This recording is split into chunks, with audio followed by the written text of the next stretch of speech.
In the 18th century, French philosopher Jean-Jacques Rousseau proposed his vision of social contract theory, that everyone should give up some of their individual rights to support the common good. Social distancing is just this.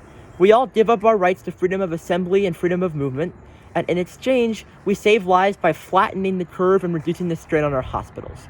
Yet I also recognize that it is a sacrifice. I recognize the immense difficulty that we are facing right now, when we cannot see our loved ones when we want to, when we are not together, when we are hunkering down in our homes until further notice.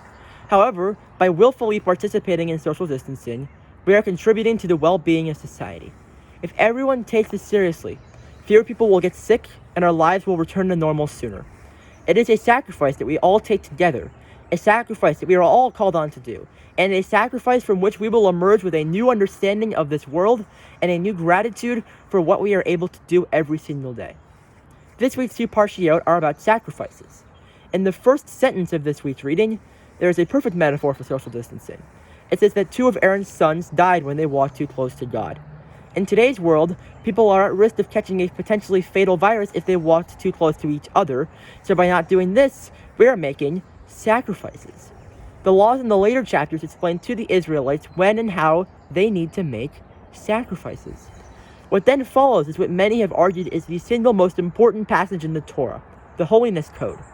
These few lines of text are extremely important, not only because it seems so simple, yet informs so many Jewish ethical guidelines, but also because, upon further examination, the Holiness Code looks a bit like the Ten Commandments, but also includes provisions that are concerned with sacrifices. That they must be eaten before the second sunset after they have performed, that individuals must leave crops at the edge of their fields for the poor.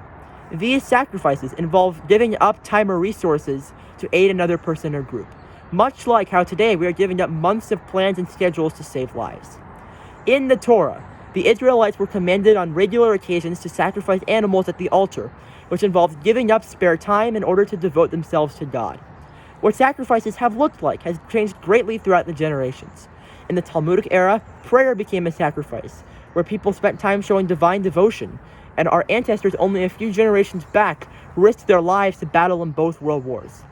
Now, much like those who lived before us, it is our generation's turn to make a new form of sacrifice, and give up the rights that the American Constitution normally grants us to flatten the curve and fulfill our social contract.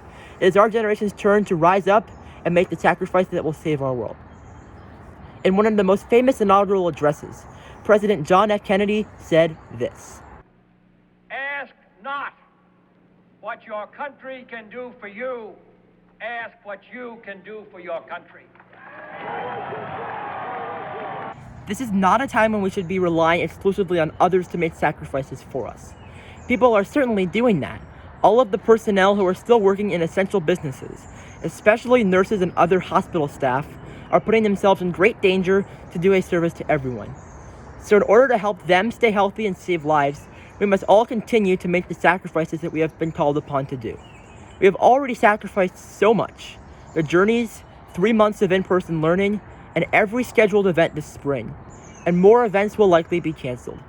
Yet despite what is lost, I hope that we all take a moment to consider what is spared. Human lives. Thank you, and I hope to meet again soon.